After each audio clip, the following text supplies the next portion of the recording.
Break के बाद एक बार फिर से आपका स्वागत है। चर्चा हम लगातार कर रहे हैं, अलग अलग विधानसभा क्षेत्र की जानकारी और उसका विश्लेषण करने की कोशिश कर रहे हैं। बात करते हैं अम्बाला शहर की। काफी पुराना शहर है। 1809 में अंग्रेजी हुकूमत का जब कब्जा हुआ था, उसके बाद 1859 में अंग्रेजी साम्राज्य का इसे जिला बना दिया गया था। यहाँ पर पंजाबी, ब्राह्मण, जाट और दलित के अलग अलग जाति के वोटर यहाँ पर हैं। हालांकि ब्राह्मण वोटर ज्यादा वर्चस्व यहाँ पर रखता है, उसकी ज्यादा वोट सुनाई देती हैं।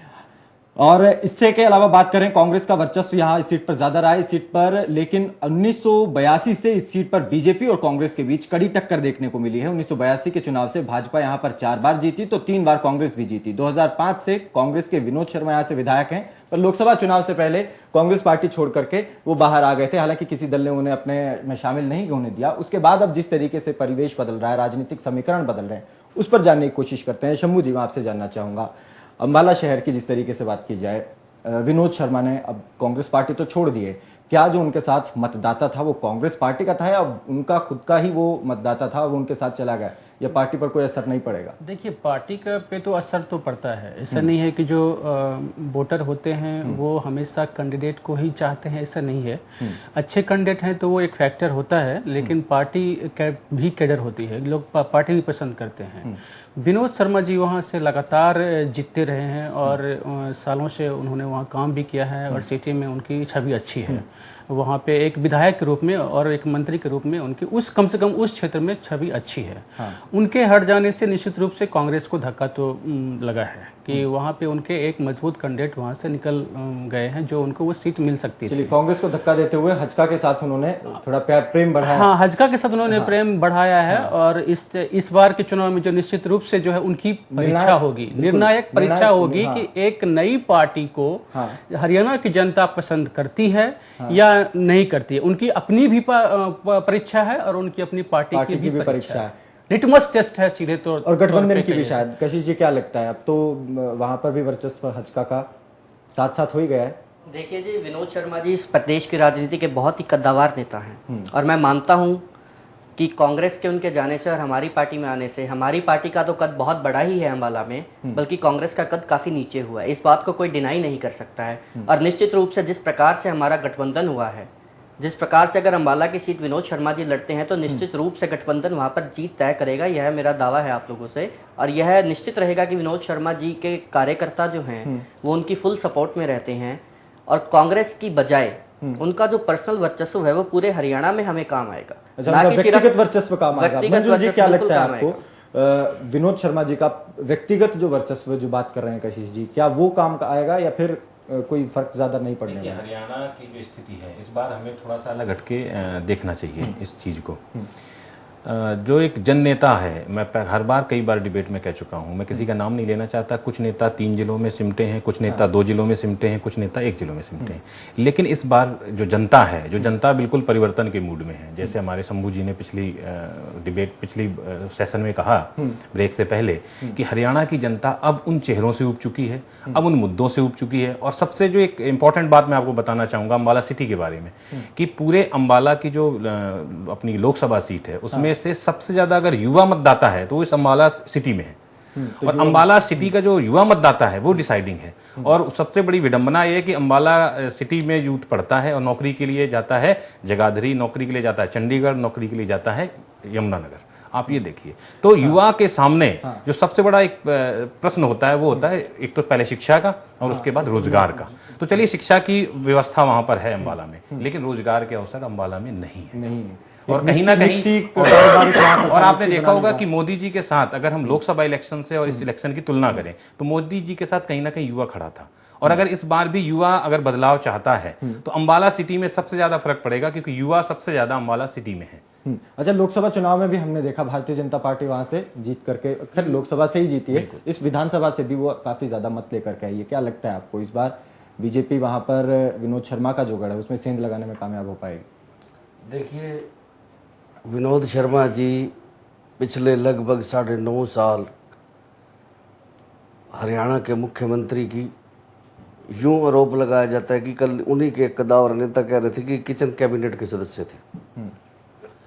तो जो व्यक्ति हरियाणा के मुख्यमंत्री का इतना नज़दीकी हो, जिसने इस सत्ता का इस तरह से भोग किया हो, और आज वो व्यक्ति जब चुनाव से पहले प्रदेश की जनता को उस सरकार के खिलाफ खड़ा हो, मैं नहीं समझता कि आज प्रदेश की जनता, देश की जनता इतनी नासमझ है। वो ये समझती है कि ये स्वार्थ की राजनीति है, ये सदल बदलू इस तरह से स्वार्थ के टाइम पर, इलेक्शन के टाइम पर आकर, क्योंकि कांग्रेस एक डूबता हुआ जहाज है, आज कांग्रेस डूब रही है, इसलिए वो छोड़ छोड़ के भाग रहे हैं। तो उनमें से विनोद शर्मा जी एक वो है, इसलिए आज वो अपना जनाधार खो चुके हैं। मैं नहीं समझता कि वो किसी इस तरह की वहाँ फाइट में होंगे, क्योंकि ये प्रचार करना, पैसे खर्च करना, क्योंकि वो बहुत बड़े आदमी है, इस तरह से प्रचार करने से वोट नहीं मिलते। वहां पर भारतीय जनता पार्टी जिस तरह से लोकसभा में परचम फैलाया था, इसी तरह से विधानसभा में भी वहां पर भारतीय जनता पार्टी अपना परचम फैलाई। बार ये बात कह रहे हैं कि बीजेपी ने जीत दर्ज की है। देखिए, मैंने बताना चाहूंगा कि बीजेपी ने नहीं, हजका भाजपा गठबंधन ने उस वक्त जीत तय की थी। उस वक्त हजका का भी काफी बहुत बड़ा वोट बैंक जो था वो बीजेपी के साथ जुड़ा हुआ था।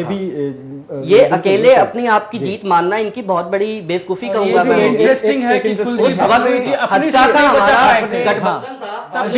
पहले सीमित भाषा से बोल रहे, आप नेशनल चैनल पे बोल रहे, अपनी भाषा को सीमित रखे, आप अपनी बात जो कहना चाहते हैं वो सही तरह से। चलिए ठीक है, शंभू जी मैं आपके पास आऊंगा, उससे पहले आपसे मैं बात करना चाहूँ। कांग्रेस पार्टी छोड़ करके विनोद शर्मा गए हैं, उनका व्यक्तिगत वर्चस्व उनके साथ रहेगा या कांग्रेस पार्टी को कोई फर्क नहीं पड़ रहा है? देखो, अगर फर्क तो पड़ता है, अगर एक वर्कर, सिंगल वर्कर भी किसी पार्टी का टूट के जाता है ना, उससे पार्टी को फर्क तो जरूर पड़ता है। ये भी लेकिन इतना बड़ा नहीं है कि कांग्रेस पार्टी का अपना वोट बैंक होता है, कांग्रेस पार्टी की अपनी नीति होती है। और मैं ये कहना चाहता हूँ आपके चैनल के माध्यम से कि जनता, हरियाणा प्रदेश की जनता जागरूक हो गई है। जो जात पात की राजनीति करते हैं, धर्म के नाम पे राजनीति करते हैं, अब की बार उन लोगों को जनता माफ नहीं करेगी। अंबाला सिटी में आपका उम्मीदवार कौन रहेगा इस बार? अंबाला सिटी में ये तो नाम तो मैं नहीं ले सकता आपको, फिर भी इस बार ऐसा माना जा रहा है कि वहां पर कांग्रेस का पास कोई नेता ही नहीं रहा। नहीं, बिल्कुल ये गलत बात है। हमारे साथ वहाँ बहुत तगड़ी यूथ की टीम भी है, यूथ के अच्छे। अंबाला, पूरे अंबाला लोकसभा से ही कुमारी शैलजा का वर्चस्व, लोकसभा चुनाव से पहले राज्यसभा चली गई, चुनाव भी उन्होंने नहीं लड़ा। तो अब क्या माना जाए, अंबाला सिटी में कोई वर्चस्व है भी कांग्रेस का या अपने साथ ले गए विनोद शर्मा? नहीं, ऐसा कुछ नहीं है। कांग्रेस पार्टी एक नीतियों पर आधारित पार्टी है, उसका वर्चस्व तो कायम रहेगा। आज भी विनोद शर्मा से जाने से हमारे इस पार्टी को कोई फर्क नहीं पड़ता। सिंगल अगर कार्यकर्ता, वो मैं आपसे पहले ही एक्सेप्ट कर चुका हूं कि सिंगल कार्यकर्ता भी जाता तो किसी पार्टी का उसको तो फर्क पड़ता है। लेकिन कांग्रेस पार्टी को विनोद शर्मा का इस तरीके से जाना या हार जीत के फैसले को चेंज कर देगा, मैं नहीं मानता ऐसा कोई फर्क पड़ा है। कांग्रेस पार्टी मजबूत है वहां, और दोबारा से फिर वहां पे कांग्रेस पार्टी का ही परचम लहराएगा।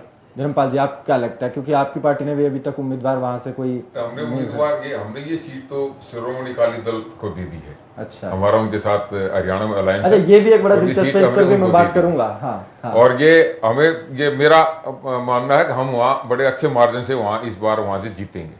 अच्छा, कहीं ये अंदर भाजपा जहाँ तक इन्होंने ये कहा कि भाई वहाँ रोजगार की बात है, रोजगार अगर सही मानों में दिया तो परम आदमी चौधरी ओम प्रकाश चौटाला जी ने दिया है। जहां तक युवा का साथ बताया इन्होंने, आज पार्लियामेंट के अंदर सबसे कम उम्र का दुष्यंत चौटाला जी हमारे युवा शक्ति की वजह से आज वो चुनाव जीत के गए हैं। अच्छा, और हमारे साथ कई और बातें काम करते हैं, उसका भी एक मिनट सिर्फ एक मिनट कहना चाहता हूँ। मैं मान जाता कि दुष्यंत चौटाला अगर देवीलाल का पुत्र नहीं होता, वो जीत के दिखा देता। ओम प्रकाश चौटाला का औलाद नहीं होती, जीत के जा सकता। एक सामान्य परिवार के बच्चे से अच्छा, वही बात देखिए, देखिए थोड़ा आज जेल के अंदर है, देखिए सुनिए मैं ये कहना सुनिए चलिए ठीक है, मैं ठीक है, मैं आप चाहता हूँ गांधी परिवार से ना होता, ये बात के हम वही बात है ना।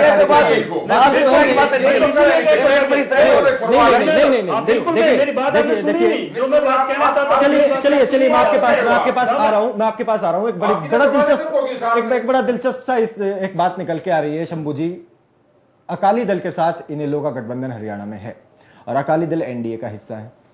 क्या हरियाणा में इनेलो और बीजेपी का कहीं अंदर खाने ये गठबंधन तो नहीं है? ऐसा देखिए, देखने में तो लगता नहीं है कहीं से, क्योंकि बीजेपी नहीं, लेकिन बीजेपी ने बहुत जोर से आवाज भी नहीं उठाई है अभी नहीं, तक नहीं, वो उठाई है। बीजेपी जब यहाँ पे हरियाणा इलेक्शन के चुनाव की बात हो रही थी, उससे पहले ही बाकायदा दिल्ली से प्रकाश सिंह बादल को बुलाया गया था और उनको स्ट्रिक्ट कहा गया था कि आप हरियाणा में किसी भी स्थिति में इन लोगों का प्रचार नहीं करेंगे। जो लोकसभा में आपने गलती की है, जैसे की है, वो ठीक है, अभी आप नहीं करेंगे।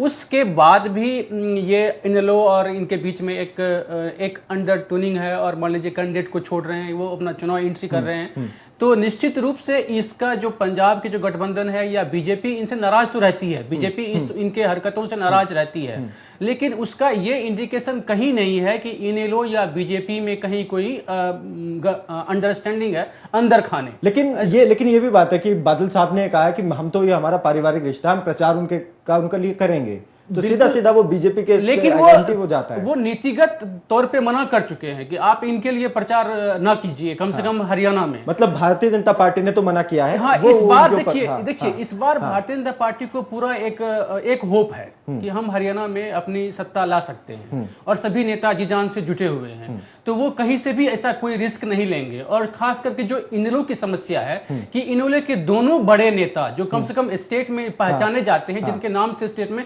आज के टाइम में बाहर नहीं है, वो जेल में हैं और इनके पास पूरा मजबूत संगठन उस तरह से नहीं है, तो कोई भाजपा क्यों रिस्क लेगी उनके साथ जुड़ के? क्योंकि उनकी छवि जो है सो कहीं न कहीं एक तो करप्शन का चार्ज तो है, इसलिए आप जेल में हैं। तो इसको जनता तो देख रही है कि भाई एक जो आदमी इतने बड़े पद पर रहे हैं, चीफ मिनिस्टर रहे हैं, सब कुछ किए हैं, जिनके लिए हमने जान दी है, और वही नेता हमारा आज करप्शन चार्ज में जेल में है। ये कुछ एक मुद्दे से काम, ये तो जनता सोचेगी इस बात को, ऐसा नहीं सोचेगी इस बात। क्या लग रहा है आपको पूरा अंबाला सिटी को देखते हुए अभी तक, क्योंकि किसी भी दल ने अपना नेता वहां पर नहीं खड़ा किया, उम्मीदवार कोई नहीं खड़ा किया है, क्या कारण हो सकता है अभी तक? देखिए, है क्या कि विनोद शर्मा जी ने एक ऐसा हाइप क्रिएट कर दिया, मैं तो यही कहूँगा, एक ऐसा हाइप कर दिया है कि वो अंबाला सिटी में जो होगा वो शर्मा जी चाहेंगे, ऐसा कुछ नहीं है। और अगर हम ट्रेंड देखें 77 से और अब तक का, तो 4 बार बीजेपी, 3 बार कांग्रेस और 1 बार जनता पार्टी का विधायक वहां से रहा है, तो कहीं ना कहीं बीजेपी मेरिट में है। यहाँ पर अगर हम इतिहास पे भी नजर डालें अंबाला सिटी के, तो मेरिट में बीजेपी है। और दूसरी बात मैंने कहा था कि जो वहां पर निर्णायक भूमिका में वो है युवा अंबाला सिटी में, और वो उन्होंने प्रूव किया है लोकसभा इलेक्शन में, तो हम नहीं कह सकते। और वो जो बेल्ट है अंबाला और वो सारा जीटी रोड बेल्ट, वो कहीं ना कहीं कांग्रेस से बहुत हद तक नाराज है। एक तो फैक्ट ये है। दूसरा क्या है, मैं बिल्कुल इसमें सहमत हूं कि निसंदेह आईएनएलडी के लिए बहुत बड़ा मौका था ये, अगर उनके नेता बाहर होते तो कहीं ना कहीं बीजेपी की जो उम्मीदें थी वो धूमिल थी, बिल्कुल धीमे धीमे। लेकिन उनके नेताओं का जेल में होना और जीटी रोड बेल्ट का पूरी की पूरी का कांग्रेस से नाराज होना कहीं ना कहीं बीजेपी के लिए रास्ता खोलता है। क्या लगता है आपको, क्या चौटाला साहब का जेल में होने का कोई असर हरियाणा की जनता पर? चौटाला साहब और अजय सिंह जी के जेल में जाने के बाद जिस प्रकार से पार्टी के अंदर हमारे शीर्ष नेताओं ने काम किया है वो आप सबके सामने है। आज जब मोदी जी की लहर थी, सुनामी थी, उसके अंदर भी हम 2 सीटें जीत के आए हैं। और कांग्रेस के मेरे भाई ये कह रहे थे 1 ही सीट इनकी आई, वो भी सिर्फ मुख्यमंत्री के बेटे की सीट रोहतक से, बाकी तक की जमानतें जब तो हर उसके अंदर ये किस तरह मुझे ये कह सकते हैं कि भाई आज युवा हमारे साथ है। आज दिग्विजय चौटाला ने, इनसो के जो हमारे राष्ट्रीय अध्यक्ष हैं उन्होंने, और दुष्यंत चौटाला ने बहुत मेहनत की है। अभय सिंह चौटाला जी के जो लड़के हैं 2, वो भी यंग है, करण और अर्जुन, उन्होंने बहुत मेहनत। इनेलो के नेता भी छोड़ बीजेपी में भाग रहे हैं। नहीं, इनेलो के वो जो नेता गए आज उनकी क्या हालत हुई ये बता दे आप। नभे सिंह राठी जी गए थे अम्बाला, अपने बहादुरगढ़ से, क्या रहा उनका? हमारे छोड़ के गए नेता, लेकिन वर्कर, मैंने आपको पहले भी कहा, हमारा कोई भी कार्यकर्ता छोड़ के नहीं गया। और हमें न्यायपालिका पर पूरा यकीन और विश्वास, भरोसा भी है कि हमारे नेताजी बहुत जल्द बाहर आने वाले हैं। 25 तारीख को अजय सिंह चौटाला जी भी और चौधरी ओम प्रकाश चौटाला जी भी 25 तारीख को जींद में चौधरी देवीलाल जी का 100वां जन्मदिन मना रहे, उसमें वो आएंगे। स्पेशल दरखास्त उसके लिए हम एप्लीकेशन लगा के, लेकिन हमारा फैसला, लेकिन चुनाव प्रचार की तो अनुमति इससे नहीं मिल जाती। एक चीज देखिए, न्यायपालिका के अंदर हमारी बहस पूरी हो चुकी है, पूरा पक्ष रखा जा चुका है, सिर्फ फैसला आने में 10 साल की सजा उनको दी जा चुकी है। वो हमें पूरा यकीन, आप किस चीज के ऊपर सजा दी है? तो मतलब आप क्या करें, करप्शन का किसी फैसले के अंदर हमारे ऊपर कोई करप्शन नहीं लगी, नौकरी देने के लिए। चलिए ठीक है, आप कह रहे हैं न्यायपालिका पर आपको पूरा यकीन है, इसी न्यायपालिका ने तो उनको सजा दी है ना? वो या कोई और आके ऊपर से उनको सजा देगा? नहीं, वो जिसने दी सजा वो भी हम बता देंगे। और चलिए ठीक है, फाइनल अंबाला सिटी से क्या आपके गठबंधन का नेता क्या विनोद शर्मा ही होने जा रहे हैं, और सिर्फ इस वजह से कि वो वहां पर उनका वर्चस्व 2 बार से वो वहां विधायक लगातार है? देखिए जी 2 मिनट लूंगा मैं सिर्फ, और फाइनल कमेंट है इसलिए ज़्यादा समय ना लेते हुए, ये जो बार बार आप मोदी लहर की बात कर रहे हैं, देखिए मैं मानता हूँ मोदी जी की लहर थी। 7 हरियाणा में 10 लोकसभा सीटें हैं, 7 लोकसभा में बीजेपी ने विजय हासिल की। क्या सिर्फ 2 सीटों पर बीजेपी की लहर चली गई? और बादल जी ने प्रचार किया, क्या बादल जी का कद आज मोदी जी से बड़ा हो गया है? क्या उनके बार बार ये कह रहे हैं कि उन्होंने मना किया दिल्ली बुलाकर बादल जी को, तो क्या बादल जी के ऊपर हमारा गठबंधन था? बीजेपी हमेशा कहती रही है कि हमने दिल से गठबंधन निभाया है, दिल से गठबंधन निभाया, तब उनकी दिल की बात कहाँ गई? चलिए, ये तमाम बातें हैं। मेरे ख्याल से समय थोड़ा सा जल्दी जल्दी भाग रहा है। एक और विधानसभा के बारे में हम बात करेंगे, उसमें मैं चाहूंगा आप अपनी पवार साहब बात रख लीजिएगा। अंबाला कैंट के बारे में हम बात कर रहे हैं। यहाँ पर इस विधानसभा क्षेत्र में भी कांग्रेस पार्टी सर्वाधिक विजयी हुई है, लेकिन बाकी दलों ने भी यहाँ अपनी अपनी मौजूदगी दिखाई है। 1977 और 1987 में खासतौर पर सुषमा स्वराज यहाँ से चुनाव लड़ चुकी हैं और जीत भी चुकी हैं। एक बार जनता पार्टी से उन्होंने चुनाव लड़ा था और एक बार भारतीय जनता पार्टी के टिकट पर। फिलहाल अनिल विज भाजपा के टिकट पर यहाँ से विधायक हैं और एक बार फिर अपनी किस्मत आजमाने जा रहे हैं। टक्कर कांग्रेस और बीजेपी में देखने को मिलेगी। शंभू जी, क्या लगता है आपको? हमें तो लग रहा है कि अनिल विज का पलड़ा भारी है, क्योंकि एक तो उनकी छवि अच्छी है स्टेट में भी और पार्टी में भी और वहाँ जनता के बीच में। बीजेपी जिस तरह से नेताओं में कि विधायक बनते ही एक पर लग जाते हैं और वो अपनी लाइफ स्टाइल चेंज कर लेते हैं, तो कम से कम उनमें सादगी है। और वो अभी आपको जो मतलब है कि कहीं सब्जी खरीदते मिल सकते हैं किसी चौराहे पे, तो ये एक बड़ी बात है उनके साथ।